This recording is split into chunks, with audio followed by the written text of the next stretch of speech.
श्री सतगुरुदेवाय नमः।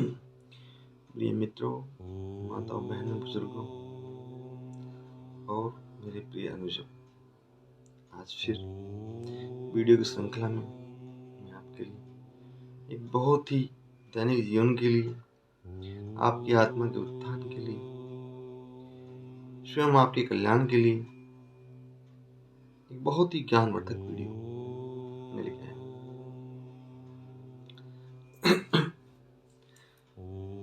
मनुष्य अपने भाग्य का स्वयं निर्माता होता है। हमने दैनिक जीवन में देखा है, बहुत से कहते हैं कि हमारा भाग्य खराब है, हमारे भाग में ये है, हमारे भाग में वो हो गया, है ना। लेकिन ऐसा नहीं है। मनुष्य अपने भाग्य का स्वयं निर्माता है और वो अज्ञानवश ही ऐसी बातें करता है। लेकिन जो बातें करता है ऐसा नहीं है, क्योंकि स्वयं इंसान ईश्वर का ही रूप है। मैं पिछली वीडियो में आपको बता चुका हूँ, इंसान स्वयं ईश्वर का ही रूप है और वो स्वयं अपने ब्रह्मांड का निर्माता है। जो उसका ब्रह्मांड है, जो उसका यूनिवर्स है, उसका नसीब है, वो उसका स्वयं निर्माता है। हर एक मनुष्य का ब्रह्मांड अपना अलग ब्रह्मांड होता है। हर एक मनुष्य का अपना अलग ब्रह्मांड है, उसका स्वयं अपना निर्माता होता है वो, क्योंकि वो स्वयं ही ईश्वर है। इसलिए आप देखो, आप सुबह जब उठते हो, अपने दैनिक जीवन का प्रोग्राम आपने बनाया कि ऑफिस जाना है, ऑफिस के बाद एक शादी अटेंड करनी है, उसके बाद एक बर्थडे अटेंड करना है, उसके बाद फिर बॉस से मिल के तब आना है ना। ऐसे ही आप सुबह निकलोगे, पहले ऑफिस जाओगे, फिर एक शादी अटेंड करोगे, फिर एक बर्थडे अटेंड करोगे, और सब में लास्ट में आके जब घर आने से पहले बॉस से मिलते भी आओगे, इसके घर मिलो, होटल मिलो, कहीं मिलो। तो ऐसे ही आपने अपनी ऐसी करने के बाद शाम तक अपने घर आ रहे हो आप। तो इसी प्रकार आप अपनी सृष्टि के स्वयं निर्माता हो गए। आपने स्वयं अपनी सृष्टि की रचना करी सुबह, अपने भाग्य की, अपने नसीब की स्वयं सुबह रचना कर दी आपने, और उसी के अनुसार आप शाम तक चले और आगे। अब देखिए, ये सत्य है कि असत्य है।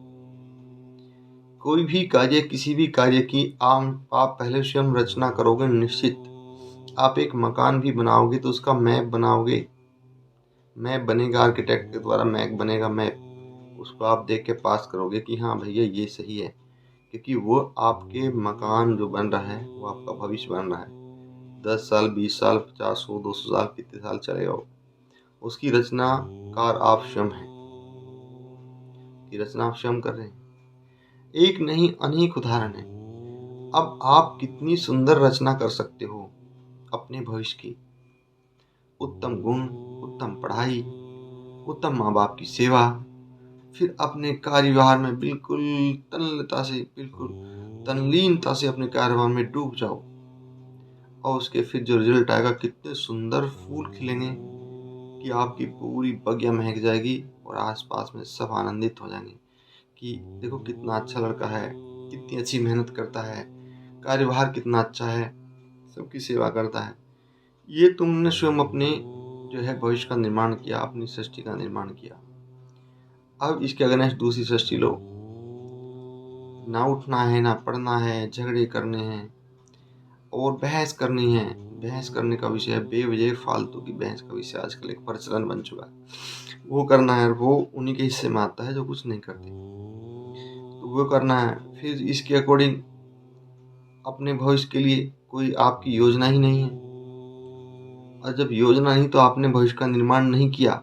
भविष्य की योजना मीन्स भविष्य का निर्माण करना, और उस पे करने से ही लाभ नहीं है, उस पे अमल भी करना। लेकिन आप एक दृढ़ संकल्प के साथ करोगे तो फिर आप अमल भी करोगे, ये भी एक निश्चित ही है। जब आप दृढ़ संकल्प के साथ कोई अपनी भविष्य की योजना बनाते हो तो उस पर अमल भी निश्चित करते हो। और एक आत्मज्ञानी व्यक्ति तो कभी ना मिथ्या भाषण करता है, ना कभी बेवजह की योजनाएं बनाता है। वो तो यह है, जो बना है तो उस पर पूरा कम अमल करना है। उसके बाद ईश्वर आधीन है, वो क्या फल देता है। हमारी मेहनत के हिसाब से फल निश्चित ही मिलेगा। बहुत बार हमारी मेहनत 20% है और हम फल 80% चाहते हैं, ऐसा असंभव है। आपने अगर गेहूं की फसल बोई है तो कितनी निराई गुड़ाई पानी की, उसी के हिसाब से फसल पैदा होनी है। वो सृष्टि पर निर्माण है, सृष्टि का निर्माता है कि वह जो है ईश्वर आपको कितनी कितनी क्या कर रहा है, लेकिन इस समय आप स्वयं ईश्वर हो कि आप कितनी कितनी मेहनत कर रहे हो। जितनी मेहनत कर रहे हो उसके अनुसार फल निश्चित है, और एक बार फल जो है आपने पा लिया, फिर दोबारा आप सृष्टि की रचना करोगे, दोबारा मेहनत, दोबारा मेहनत। इसलिए हमें सबको अपनी सृष्टि, अपने भाग का निर्माता बताया गया है। इसलिए उत्तम भाग, उत्तम सृष्टि की रचना करो, उत्तम कार्य की रचना करो। जब ईश्वर के अंश हैं हम, ना, ईश्वर जीव अंश अविनाशी, ये तुलसीदास बाबा जी ने कहा है, और कई जगह वैज्ञानिक प्रूफ भी हो रहा है, प्रैक्टिकल प्रूफ भी हो रहा है। तो यह जब ईश्वर के अंश है तो उन्हीं के समान शक्ति का, मतलब गुण तो उन्हीं के समान है। शक्ति कम फालतू, जैसी हमारी क्षमता ऐसी शक्ति, लेकिन गुण तो हैं। जब वे गुण हैं तो उनको और वृद्धि कर सकते हैं और उत्तम बन सकते हैं। उत्तम हीन भावना मन में कभी न रखें। ये समझो हम देवों के वंशज हैं, ईश्वर की औलाद हैं। हम देवों के वंशज हैं, ईश्वर की औलाद हैं, है ना। अपने मन में एक दृढ़, एक उत्साह भरा होना चाहिए।